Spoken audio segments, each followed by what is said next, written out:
Bueno, bienvenidas, bienvenidos todos y todas otra vez a Filosofía 5 minutos al día. Gracias por vuestros comentarios positivos, como los negativos no los leo, no hago alusión a ellos, pero gracias por vuestros comentarios. Veréis, este espacio hoy recoge un poco el espacio anterior en el que nos quedamos, porque la pregunta no acabó ahí. Os acordaréis que hablamos de Cristina Pizán y su Ciudad de las Mujeres, cómo construye esa obra para responder un poco a las críticas y que había leído a lo largo de filósofos, de clérigos, que sobre las mujeres, que no eran solo de su época, sino que como vimos venían de épocas pretéritas, y que finalmente nosotros, indagando de dónde venían estas ideas sobre las mujeres, que se han repetido a lo largo de la historia, pues llegamos a la mitología y ahí vimos como los primeros relatos con los que el ser humano intenta dar respuesta a sus preguntas sobre el mundo, ya estaban ahí, ya estaba en esos primeros relatos, ya colocaban a la mujer en el lugar, en ese banquillo que hemos dicho, en esa segunda división, y ya le caracterizaban a la mujer con esos rasgos, ¿no? Que si adúlteras, que si cínicas, que si mentirosas, que si dominadoras, que si engañadoras, que si curiosas, que si incapaces de guardar un secreto, etcétera. Bien, la cosa es que, claro, hoy día ya sabemos que la mitología, en la época de que el hombre vivía en el mito, pues era su realidad, pero hoy día nadie cree en Zeus, ni nadie cree en Apolo, ni nadie cree en Thor y Odín. Bueno, seguro que hay algún grupo algún grupo de escandinavos que se visten como Thor y Odín y hace algunos ritos, pero en fin, la gente ya no cree en los mitos, cosa que es lógica, pero en cambio en las ideas que los mitos dejaron alrededor de la mujer siguen ahí presentes. Entonces hay que volver a preguntarse lo que ya se preguntó Cristina de Pizán. Y dice, bueno, entonces tendrán razón. Es que seremos las mujeres así. La filosofía consiste en hacerse las preguntas sin miedo. Aunque la propia Cristina Pizán ya se contestó diciendo, mira, bonita, no. O sea, haz el favor de fiarte de tu ojo y no, por mucho que lo diga, gente muy lista, ¿vale? Pero en cualquier caso, hay que hacerse la pregunta. La respuesta, en este caso, no tiene misterio. ¿Quién es el culpable de esa visión de la mujer? El patriarcado. Para los puristas, el cis heteropatriarcado. Pero en fin, para los amigos que llevamos mucho tiempo con él ya, el patriarcado. ¿Qué es esto del patriarcado? Bueno, pues el patriarcado consiste, como ya sabéis todas y todos, en organizar todos los elementos de la sociedad, las costumbres, las leyes, la religión, las tradiciones, las instituciones familiares, todo alrededor de la idea de la superioridad del hombre sobre la mujer. De tal manera que se hacen las leyes dejando a la mujer fuera, que se reparten los trabajos y los oficios dejando a la mujer fuera, que se organiza la familia colocando al padre de familia, ¿no?, al pater familia, como la máxima autoridad y que se le dan todos los derechos, que se dan los derechos a la figura masculina, etcétera, y a la femenina la dejan fuera. ¿Y qué ocurre? Pues claro, cuando una oye por todos los altavoces sociales, en los cuentos que le cuentan de niña, en las historias que le cuentan en la iglesia, en los libros que estudia, en todos lados, en las tradiciones que celebran en su pueblo, etcétera, oye continuamente o ve reflejada cuál es el papel de la mujer, cuando una chica ve reflejada una y otra vez cuál es su papel, cuál es su función, pues al final acaba asumiendo que efectivamente ese es el lugar que le corresponde.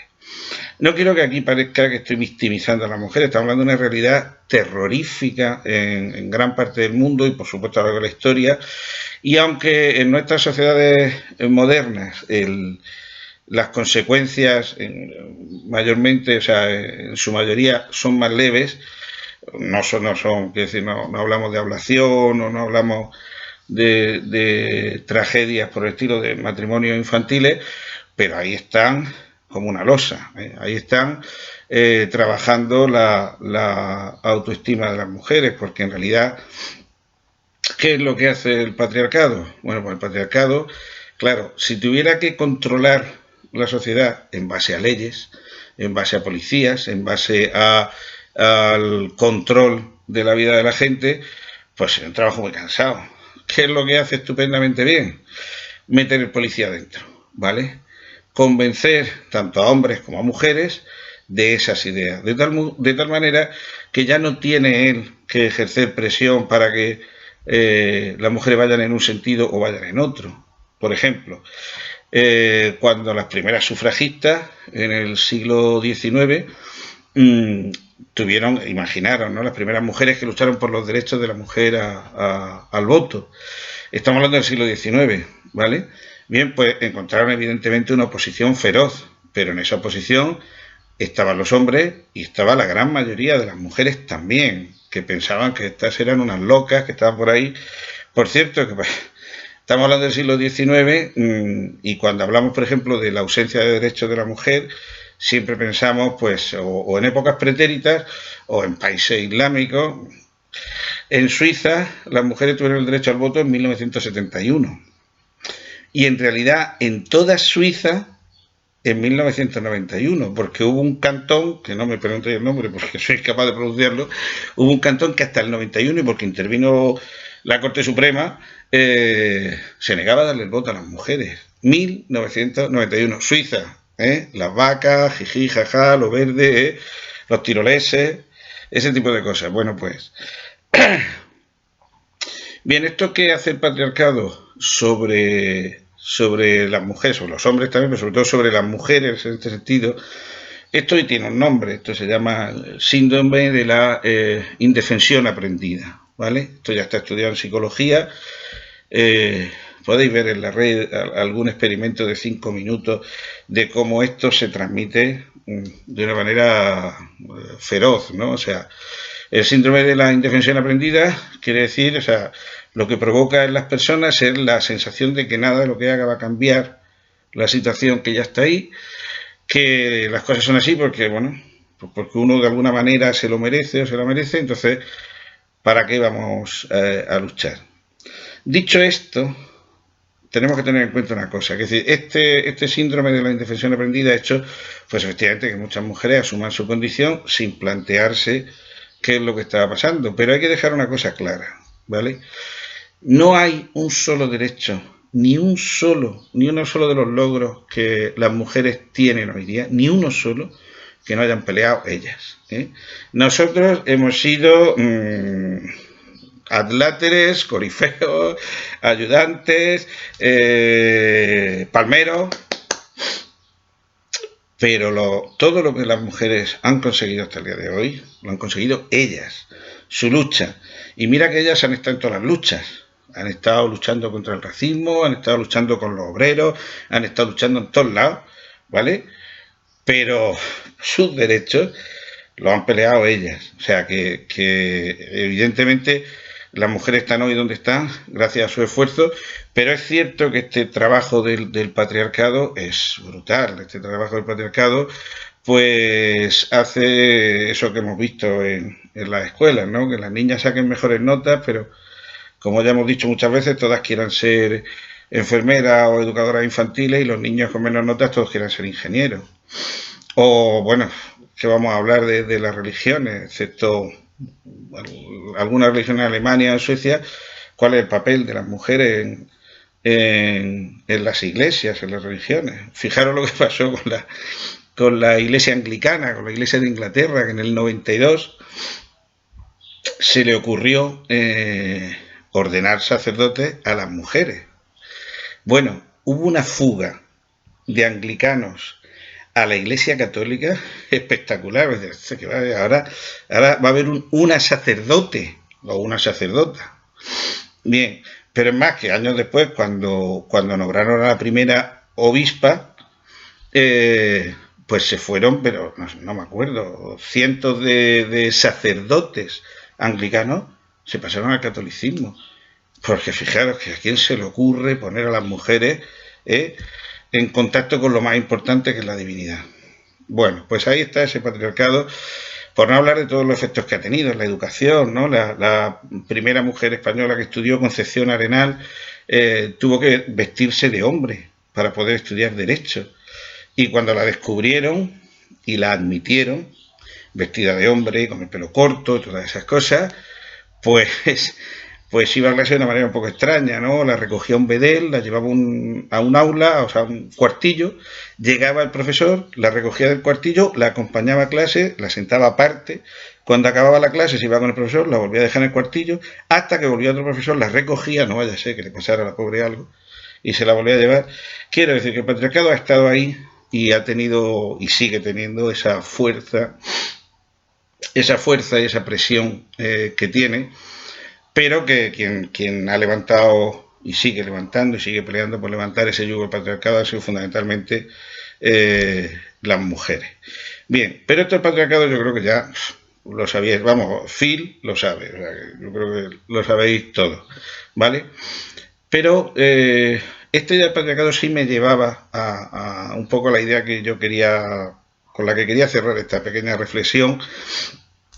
Ya sabéis que siempre me gusta en este espacio pues traer una filósofa, un filósofo, porque evidentemente yo ideas grandes no tengo, ni grandes ni pequeñas, las que tengo son porque las he leído, porque las he escuchado. Ideas mías no tengo, a lo mejor Phil tiene alguna más que yo, pero yo ya sabéis que no. Y yo no hablo por mí, ni se trata aquí de hacer cátedra. Pero hay una idea que sí me parece muy importante. En todo este proceso del patriarcado hay un trabajo importante que es un trabajo que es el trabajo de la construcción del otro. Eso lo explica muy bien este señor Zygmunt Bauman, bueno, en este librillo, ¿no? Extraño llamando a la puerta, que trata sobre la inmigración. No es que lo haya dicho él el primero, para mí me gusta mucho como lo dice él. Este hombre es un señor que da gusto leerlo, la verdad. Bien, ¿qué es esto de la construcción del otro? Bueno, pues esto es una herramienta muy útil para manejar a los grupos contra otros grupos. ¿Qué es lo que viene a decir la construcción del otro? Bueno, pues que en realidad hay una cosa que sabemos. Las mujeres no existen, ¿vale? No existen las mujeres. Existe Juana, existe Pepa, existe Sadía, existe Ivana, existe... pero no existen las mujeres. El otro solo existe desde la visión de fuera. Yo soy el que construye al otro, ¿vale? Me explico. Si imaginaros que vienen los alienígenas a invadirnos, ¿no? Que es una cosa, porque claro, se han dado cuenta ya, después de tanto intentar invadir Estados Unidos, han descubierto la fabada, el gazpacho, el jamón ibérico, y han dicho, estamos haciendo el imbécil, vamos a invadir España, que es una cosa que algo bueno sacaremos, ¿no? Entonces vienen los alienígenas, nos convertimos inmediatamente en sus enemigos, y entonces pues vienen aquí, me cogen a mí, y a 20 personas más de por aquí, y dicen, soy españoles y por tanto soy nuestros enemigos. Y entonces nos meten en un calabozo y me meten a mí con un señor que opina completamente distinto de mí en política, en religión, en relaciones de pareja, sobre la vida, sobre la amistad. ¿Qué tengo yo que ver con ese señor? Y se lo pregunta al alienígena, pues bueno, yo. O sea, yo qué tengo que ver con este señor que a lo mejor es un skin salvaje, racista, machista. No, que soy españoles. Ya, pero es que si yo me miro a mí, el ser español me define. O sea, si alguien me preguntara a mí, ¿cómo te definiría? No diría lo primero, pues soy español. O sea, diría, bueno, me define mi edad, me define mi sexo, me define ser padre, me define 20 cosas más. Y claro, al final, hombre, claro, soy español, bueno, soy austrohúngaro, ¿vale? Esta era un poco la estrategia, por ejemplo, que usaron los nazis en Alemania, ¿no? Los judíos. Estos son los judíos. Los judíos solo existían para los ojos de los nazis.